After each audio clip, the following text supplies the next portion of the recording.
Hello dear student, how are you. आप सब कैसे हैं? I hope you are fine. जैसा कि आप सभी को पता है कि हम इस चैनल पर मध्य प्रदेश उत्कृष्ट विद्यालय मॉडल स्कूल चयन परीक्षा की तैयारी कर रहे हैं। तो आज मैं आपके लिए विज्ञान विषय के बहुत ही महत्वपूर्ण प्रश्न लेकर आया हूं जो एग्ज़ाम में अक्सर पूछे जाते हैं। ठीक है, आपको पता ही होगा कि एग्ज़ाम में मतलब जो साइंस सब्जेक्ट है उससे रिलेटेड कितने मार्क्स के क्वेश्चन आएंगे। तो कितने मार्क्स के क्वेश्चन आएंगे मैं आपको एक बार और बता देता हूँ। 20 मार्क्स का जो स्कूल ऑफ एक्सीलेंस की जो एंट्रेंस एग्ज़ाम होगी उसमें 20 मार्क्स का आपसे साइंस से रिलेटेड क्वेश्चन पूछे जाएंगे। ठीक है, तो हमको साइंस को बहुत ज़्यादा अच्छे से कवर करना है। ठीक है, तो मैं इस चैनल पर बहुत ही अच्छे से मैंने और भी वीडियो अपलोड की हुई है, तो वो आप देख सकते हैं। और मैं आपको सारी लिंक भी प्रोवाइड करवा दूंगा इस वीडियो की डिस्क्रिप्शन में कि कौन कौन से वीडियो आपको अभी तक देख लेना चाहिए था और देख लेना है। ठीक है, और इस चैनल को प्लीज़ अपने फ्रेंड्स, स्कूल के जो जितने भी फ्रेंड्स हैं और रिलेटिव्स, जितने भी आपके रिलेटिव्स हैं, सभी को ये प्लीज़ चैनल शेयर कीजिएगा। ज़्यादा से ज़्यादा इसको शेयर करने की कोशिश करें।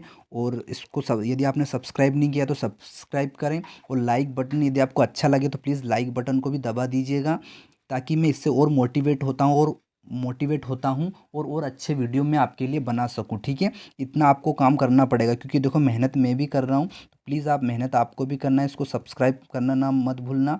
और इसको सबसे पहले सब्सक्राइब से पहले तो इसको पहले अच्छी अपनी कॉपी में नोट डाउन कर लेना और इनको याद करना है, लर्न करना है। ठीक है, और कोई सा भी, मेरा तो ये कहना है कि आप कोई सा भी एक चैनल सिलेक्ट कर लो और उसी से आप पढ़ो। ठीक है, तो आप ज़्यादा डिस्टर्ब नहीं होंगे, है ना।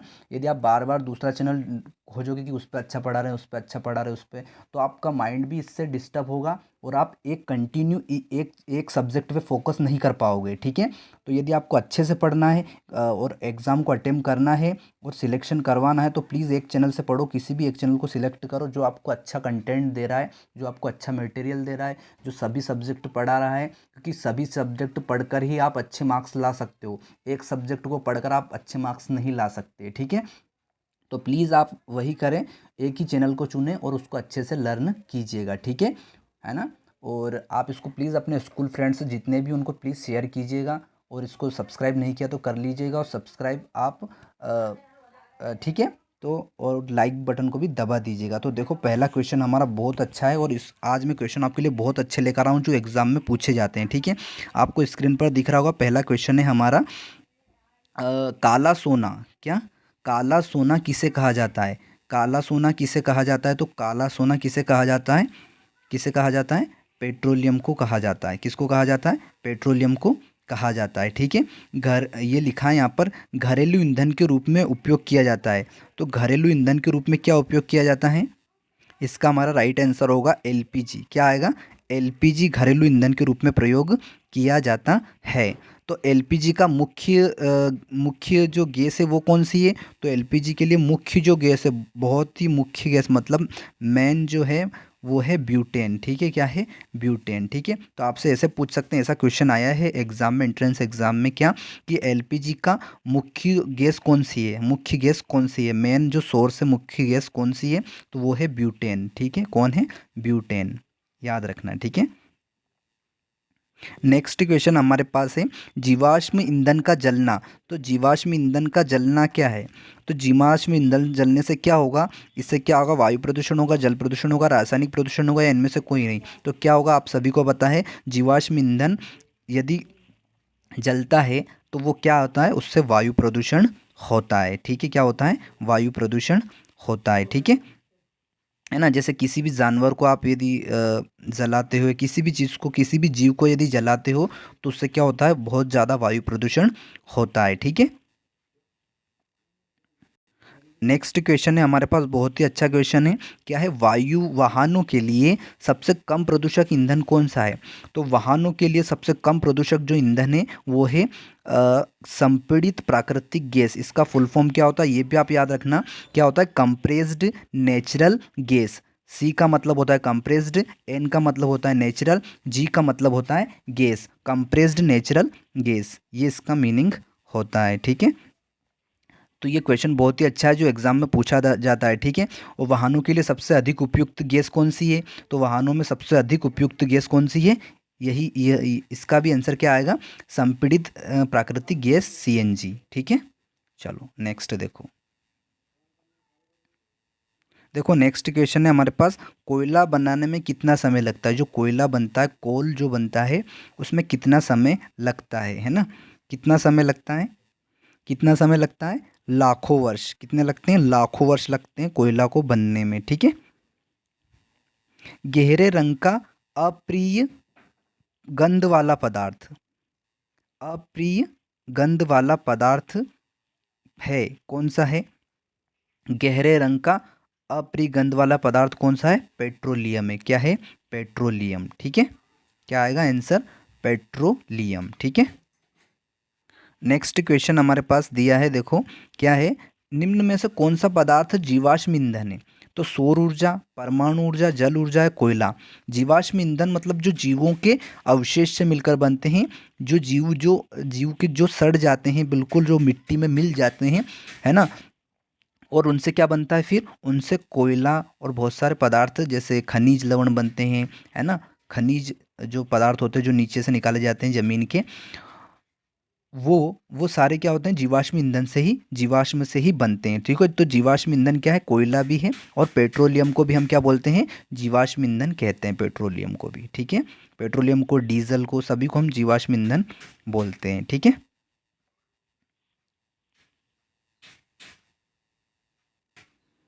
ये क्वेश्चन एग्जाम में आया था, क्या है, निम्न में से कौन सा साधन क्षय होने वाला नहीं है?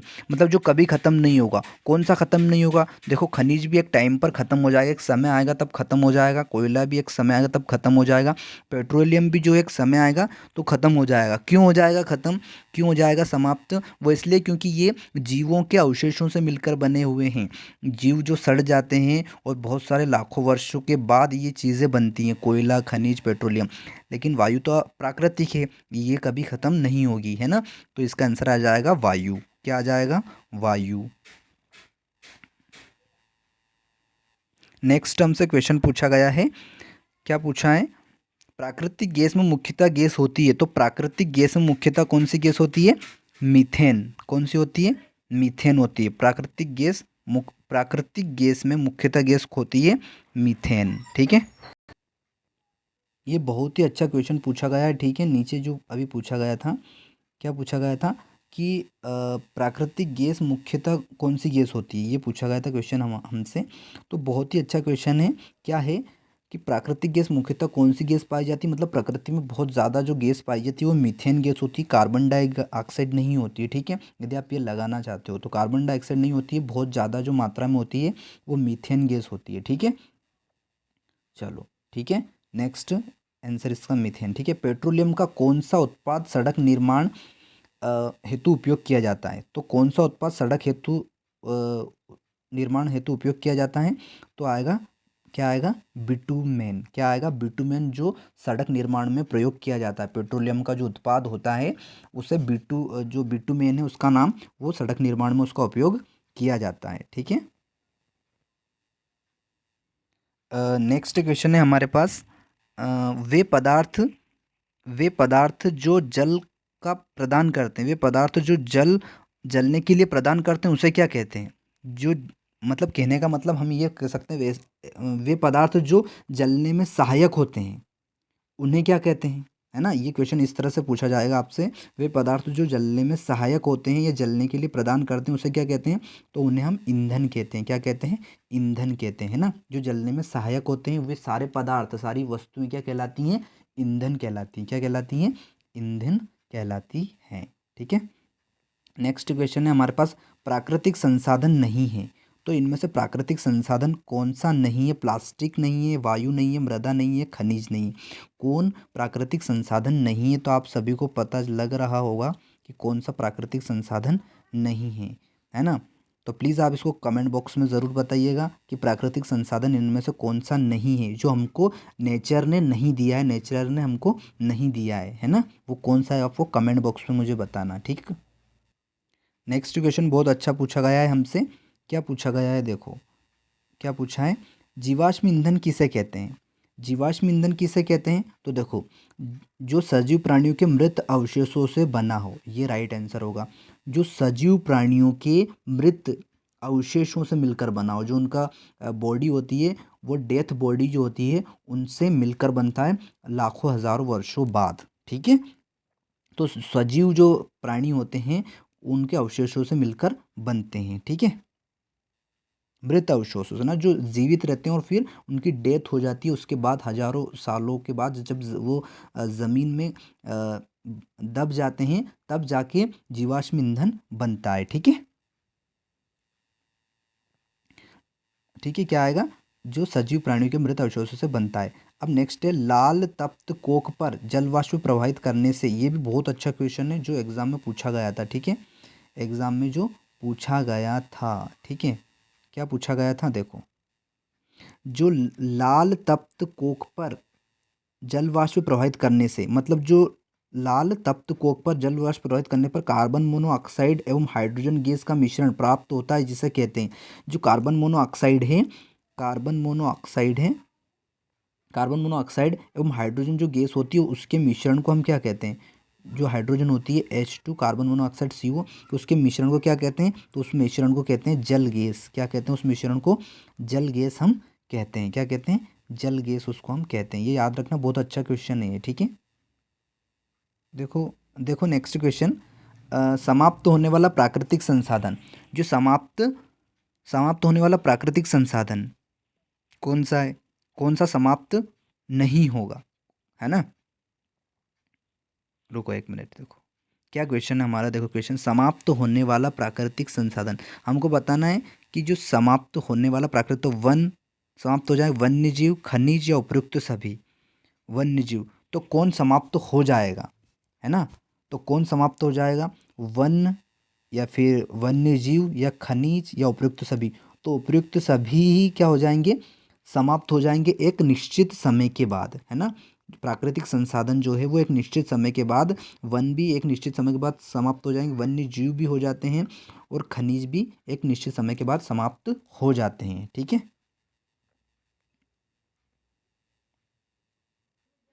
देखो नेक्स्ट क्वेश्चन क्या पूछा गया है हमसे, बहुत अच्छा क्वेश्चन है।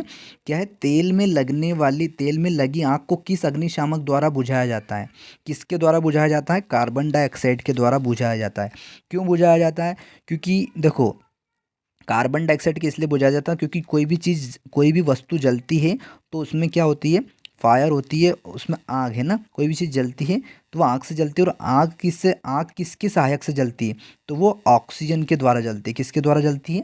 ऑक्सीजन, उसमें ऑक्सीजन रहेगी, हवा रहेगी, तो ही कोई चीज़, कोई वस्तु जलती है ना? यदि आपको ऐसा एक्सपेरिमेंट करना है तो आप कर सकते हैं, मोमबत्तियों को आप जला लीजिए और उसके ऊपर कोई सा बर्तन रख दीजिए उसके ऊपर। ठीक है, तो आप थोड़ी देर बाद आप देखेंगे कि वो मोमबत्ती जो है बुझ जाती है। तो क्यों बुझ जाती है? वो इसलिए बुझ जाती है क्योंकि वो ऑक्सीजन के संपर्क में नहीं आ रही है। ठीक है, तो यहाँ पर अब उसके आसपास कौन आ गई है? कार्बन डाइऑक्साइड आ गई है, वो इसलिए वो जो है आग, जो मोमबत्ती है वो बुझ जाती है। ठीक है, तो यहाँ पे बुझाने के लिए कौन कौन सहायक है?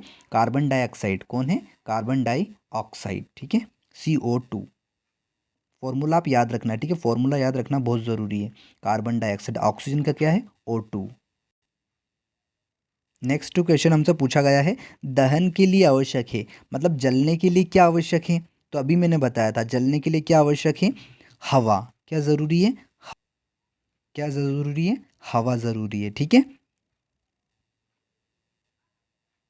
नेक्स्ट क्वेश्चन देखो क्या है, बहुत अच्छा क्वेश्चन पूछा है। किसी पदार्थ को दहन का पोषक पदार्थ है, मतलब दहन का पोषक पदार्थ किसे कहा जाता है? दहन मतलब जलना, मतलब जलने के लिए कौन सी चीज़ ज़रूरी है? जैसे हमको, हमारे लिए, मतलब हमारे मानव शरीर के लिए पोषक पदार्थ क्या है? भोजन। क्या है? भोजन ज़रूरी है ना? ठीक है, तो इसी प्रकार दहन के लिए क्या आवश्यक है, मतलब दहन का पोषक क्या है? दहन का पोषक मतलब दहन, जलने के लिए क्या ज़रूरी है? तो बहुत ही ज़रूरी है ऑक्सीजन, और यहाँ पे हवा भी सही आएगा। ठीक है, क्योंकि हवा में भी क्या होती है? ऑक्सीजन होती है। ठीक है, लेकिन यदि यहाँ यहाँ पे हवा दिया हो और ऑक्सीजन भी दिया हो तो आप क्या टिक करोगे? ऑक्सीजन पे आपको राइट करना है, ऑक्सीजन पे आपको राइट करना है। ठीक है, क्योंकि ऑक्सीजन बहुत ज़रूरी है किसी चीज़ को जलने के लिए। ठीक है, देखो नेक्स्ट क्वेश्चन क्या पूछा है, विद्युत उपकरणों में लगी आग को बुझाने के लिए सबसे अधिक अग्निशामक है, तो सबसे अधिक कौन सी गैस उपयुक्त की जाती है, कार्बन डाइऑक्साइड। देखो किसी भी चीज़ को बुझाने के लिए ज़्यादातर कार्बन डाइऑक्साइड ही उपयोग में लाई जाती है, ठीक है, उपयोग में लाई जाती है कौन सी, कार्बन डाइऑक्साइड। नेक्स्ट क्वेश्चन आपके सामने है, निम्नांकित में से कौन सा, निम्नांकित में से कौन सा दहनशील पदार्थ है। दहनशील पदार्थ है मतलब जलने के लिए आवश्यक है, जलता है ना, तो कौन सा जलता है, केरोसिन जलने के लिए सहायक है ना। दहनशील पदार्थ कौन सा है, केरोसिन, ठीक है ना, कांच नहीं है, लोहे का कील भी नहीं है और सीमेंट भी नहीं आएगा, केरोसिन राइट होगा। नेक्स्ट क्वेश्चन हमारे पास पूछा गया है, क्या पूछा गया है, निम्न में कौन स्वतः जलने का उदाहरण है, जो स्वतः जलता है ना, स्वतः कौन जलता है, श्वेत फास्फोरस, कौन सा जलता है, श्वेत फास्फोरस। और जो सोडियम है Na, वो भी क्या जलता है, स्वतः जलता है, ठीक है, सोडियम जो है वो क्या जलता है, स्वतः जलता है, ठीक है। वो उसको कहाँ रखा जाता है, केरोसिन में उसको डुबो कर रखा जाता है, ताकि वो ऑक्सीजन के संपर्क में आकर वो क्या कर लेता है, आग पकड़ लेता है। मतलब उसको यदि हम खुले में रख देंगे तो सोडियम क्या कर लेता है, आग पकड़ लेता है, जिसका फॉर्मूला क्या है, संकेत सूत्र Na, ठीक है, सोडियम। तो इसको आग से बचने के लिए, मतलब आग को बचने, आग से इसको जलने से बचाने के लिए हमको क्या करना पड़ता है, इसको पेट्रोलियम में नहीं, केरोसिन में इसको रखा जाता है। किस में रखा जाता है, केरोसिन में रखा जाता है, ठीक है। तो यहाँ पे हमसे पूछा गया था स्वतः दहन का उदाहरण है, तो श्वेत फास्फोरस, सफ़ेद फास्फोरस, ठीक है। देखो ये क्वेश्चन क्या है, निम्नांकित में से कौन सा अदहनशील पदार्थ है, मतलब जो जलता नहीं है, सभी को पता चल रहा होगा, है ना, बहुत सिंपल क्वेश्चन है। चलो नेक्स्ट देखो, लकड़ी का जलना किस प्रकार का दहन का उदाहरण है, लकड़ी का जो जलती है वो किस प्रकार का उदाहरण है, तो मंद दहन, कौन सा राइट आंसर होगा, मंद दहन का उदाहरण है, ठीक है, मंद दहन का उदाहरण है ना, या मंदन भी बोलते हैं, और मंद दहन का उदाहरण है, मतलब ये मंद गति से ये क्रिया होती है, ठीक है। ये आप इसे पूछ सकते हैं कि लकड़ी का जलना किस प्रकार की अभिक्रिया है, तो मंद अभिक्रिया है, कौन सी अभिक्रिया है, मंद अभिक्रिया है ना, कौन सी अभिक्रिया है, मंद अभिक्रिया, ओके।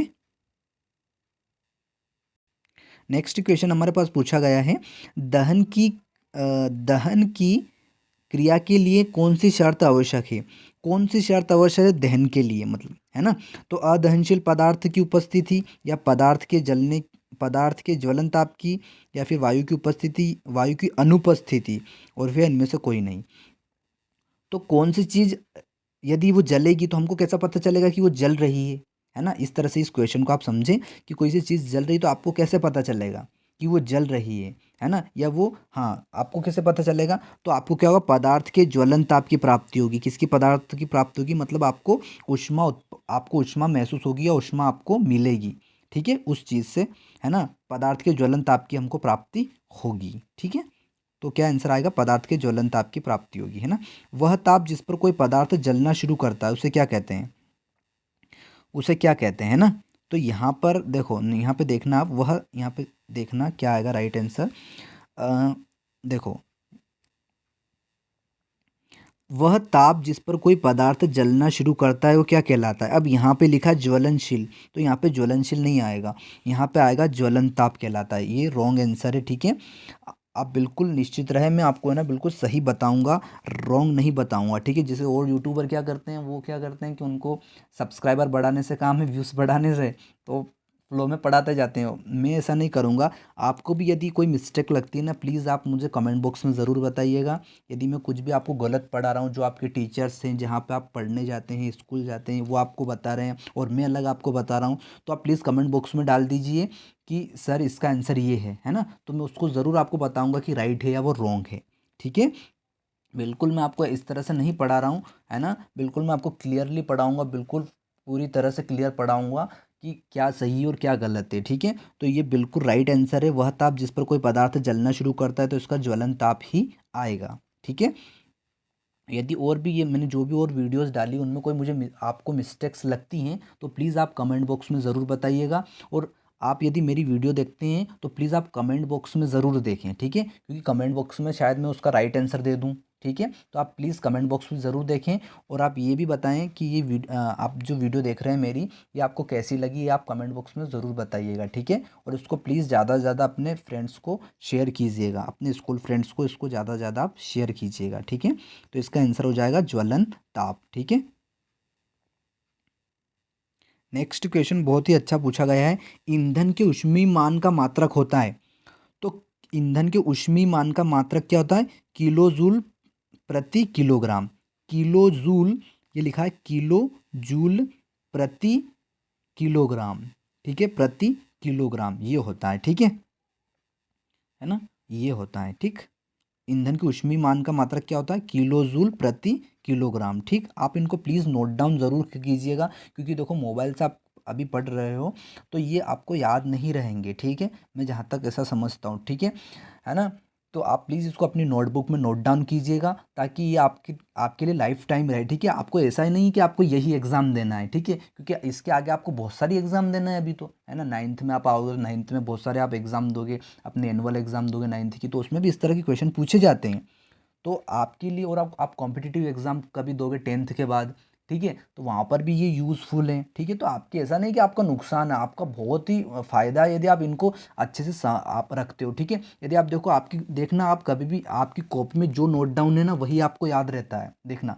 जो आपने लिखा है, जो आपने अपनी कॉपी में लिखा है वही आपके माइंड में रहता है, देखना वाले, है ना। ये बहुत सत्य बात है, ट्रूथ है, लाइन है ये, कि जो आप अपनी कॉपी में लिखते हो वही आपके माइंड में रहता है, देखना। आपको ऐसी चीज़ कोई सी याद नहीं होगी जो आपने हवा में याद करी हो या आपको ऐसे ही पता चला हो, है ना। वो आपको आपको या तो किसी ने वो बताई होगी तो याद रहेगी कि भैया ये, हाँ ये है, वो भी व्यवहारिक, वो भी फिजिकली बताई होगी, है ना। तब ऐसे मोबाइल से बिल्कुल चीज़ें याद नहीं रहती, तो प्लीज़ आप नोट डाउन ज़रूर कीजिएगा और उनको अच्छे से लर्न कीजिएगा, है ना। चलो देखो आगे। नेक्स्ट क्वेश्चन हमसे अच्छा पूछा गया है। मोमबत्ती की ज्वाला का जो मध्य भाग है वो कैसा दिखाई देता है? ज्वाला का जो मध्य भाग है वो कैसा दिखाई देता है? तो वो पीला दिखाई देता है। कैसा दिखाई देता है? पीला दिखाई देता है, ठीक है। नेक्स्ट क्वेश्चन बहुत अच्छा पूछा गया है। निम्न में से किस ईंधन का ऊष्मीय मान सबसे अधिक होता है? किसका? लकड़ी का, केरोसिन का, एलपीजी का या हाइड्रोजन का? तो आपको सभी को पता होगा एलपीजी का। लिक्विड, एल से होगा लिक्विड पेट्रोलियम और जी से होगा गैस, लिक्विड पेट्रोलियम गैस। ये फॉर्मूला, ये सॉरी, ये फुल फॉर्म इसका होता है, ठीक है। तो सबसे अधिक जो हमारे घरों में भी प्रयोग की जाती है वो कौन सी गैस प्रयोग की जाती है जो ईंधन के लिए? वो एलपीजी गैस। कौन सी गैस? एलपीजी गैस प्रयोग में लाई जाती है, ठीक है। खाना बनाने के लिए कौन सी गैस प्रयोग में लाई जाती है? एलपीजी गैस, ठीक है। चलो, तो इसका राइट आंसर हो जाएगा एलपीजी। निम्न में से कौन सा विस्फोट का उदाहरण है? विस्फोट का उदाहरण है, तो इसमें राइट क्या हो जाएगा? जो विस्फोट करता है वो क्या हो जाएगा? पटाखा। सभी को पता है क्या हो जाएगा? पटाखा, ठीक है।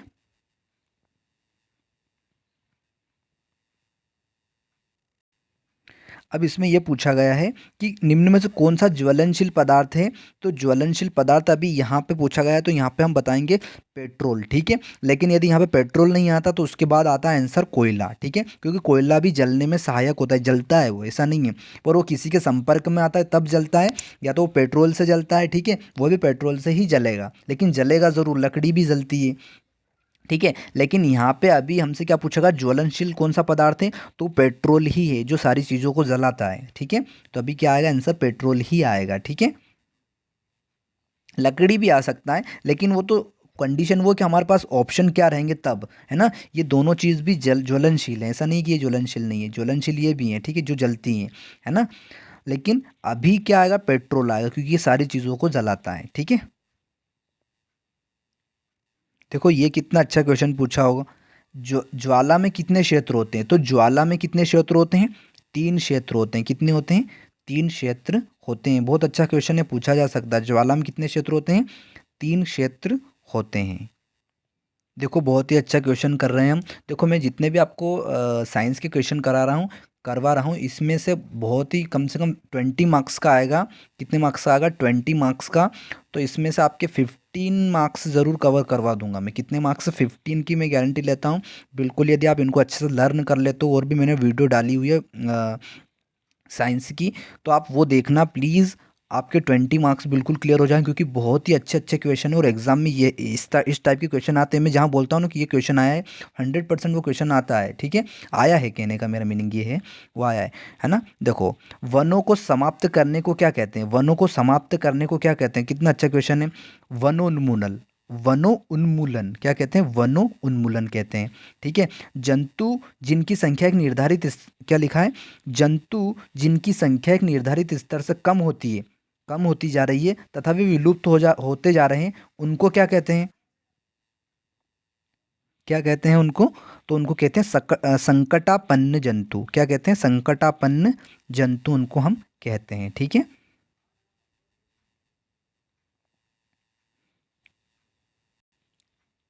नेक्स्ट हमसे क्वेश्चन पूछा गया है, भारत में कुल बाघ आरक्षित क्षेत्र हैं। बहुत अच्छा क्वेश्चन है, पूछा जा सकता है।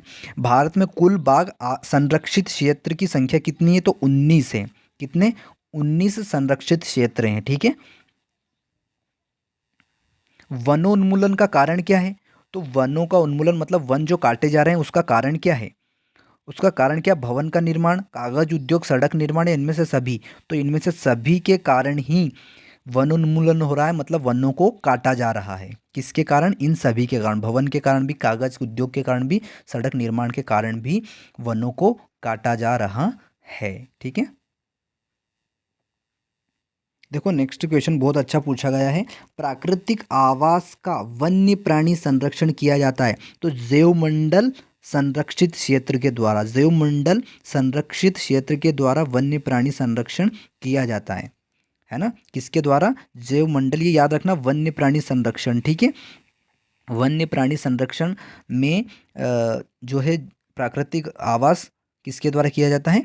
जैवमंडल संरक्षित क्षेत्र के द्वारा किया जाता है ना। नेक्स्ट बहुत अच्छा क्वेश्चन पूछा है, वह क्षेत्र जिसमें जंतु अपने प्राकृतिक आवास में सुरक्षित रहते हैं, प्राकृतिक आवास में सुरक्षित रहते हैं, वो क्या कहलाते हैं? अभयारण्य कहलाते हैं। क्या कहलाते हैं? अभयारण्य कहलाते हैं, ठीक है। प्राकृतिक आवास में क्या रहते हैं? संरक्षित रहते हैं या सुरक्षित रहते हैं, वो क्या कहलाते हैं? अभयारण्य कहलाते हैं, ठीक है। नेक्स्ट क्वेश्चन है, भारत में कुल अभयारण्यों की संख्या कितनी है? तो 421। कितनी है? भारत में कुल अभयारण्यों की संख्या है 421, 421, ठीक है। वन उन्मूलन का स्थायी हल क्या है? मतलब वनों को काटने से बचाने के लिए हम क्या कर सकते हैं? क्या कर सकते हैं? तो वन पुनः पुनर्वनरोपण, पुनः वन रोपण, मतलब हम वनों को पुनः रोप सकते हैं, उनको लगा सकते हैं, जिससे वनों को कटाई में कमी आएगी या वनों की वृद्धि होगी, ठीक है। देखो, ये बहुत ही अच्छा क्वेश्चन पूछा। भारत में राष्ट्रीय उद्यान की कुल संख्या कितनी है? 77। और अभ्यारण्य की संख्या कितनी है? 421, है ना। ये याद रखना, बहुत अच्छे क्वेश्चन है, जीके के लायक हैं और पूछे जा सकते हैं, ठीक है। अभ्यारण्य की संख्या है 421 और इसकी है राष्ट्रीय उद्यान की 77, नेशनल पार्क की, है ना, 77।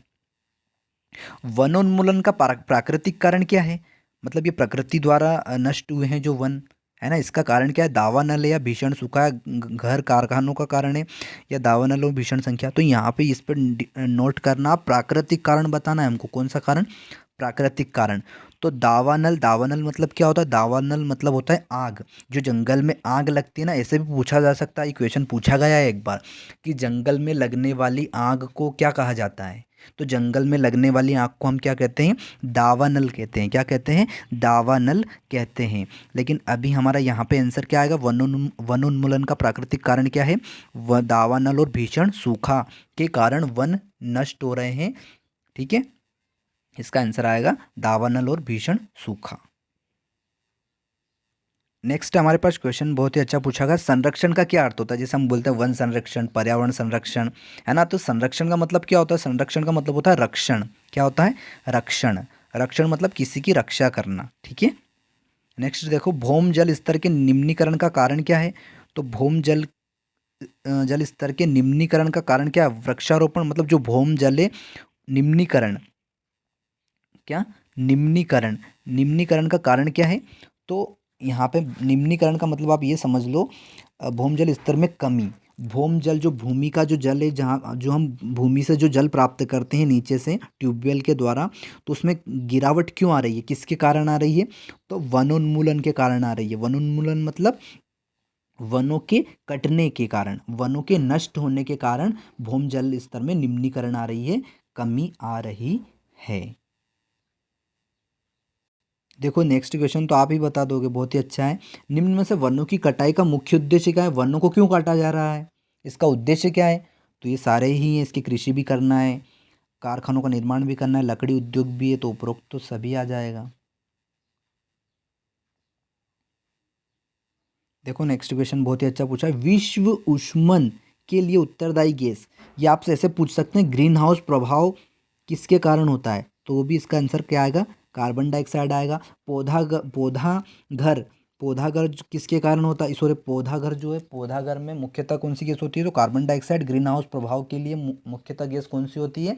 वो भी कार्बन डाइऑक्साइड गैस। और विश्व के तापमान में कौन सी गैस मुख्यतः होती है? विश्व का जो टेम्परेचर बढ़ रहा है, पृथ्वी का जो टेम्परेचर बढ़ रहा है, वो किस गैस के कारण बढ़ रहा है? तो उसका आंसर भी आएगा कार्बन डाइऑक्साइड। ठीक है, तो विश्व ऊष्मन के लिए उत्तरदायी गैस है कार्बन डाइऑक्साइड। देखो नेक्स्ट क्वेश्चन क्या पूछा गया है, वनोन्मूलन से क्या क्या होता है, मतलब वनों के कटने से क्या क्या होता है? ताप में वृद्धि होती है, या प्रदूषण के स्तर में वृद्धि होती है, या पृथ्वी पर ताप में वृद्धि और प्रदूषण के स्तर में वृद्धि होती है? तो बिल्कुल पृथ्वी के ताप में भी वृद्धि होती है, पृथ्वी के ताप में भी वृद्धि होती है, और प्रदूषण के स्तर में भी वृद्धि होती है। ठीक है, तो ये वाला आंसर राइट हो जाएगा। ठीक।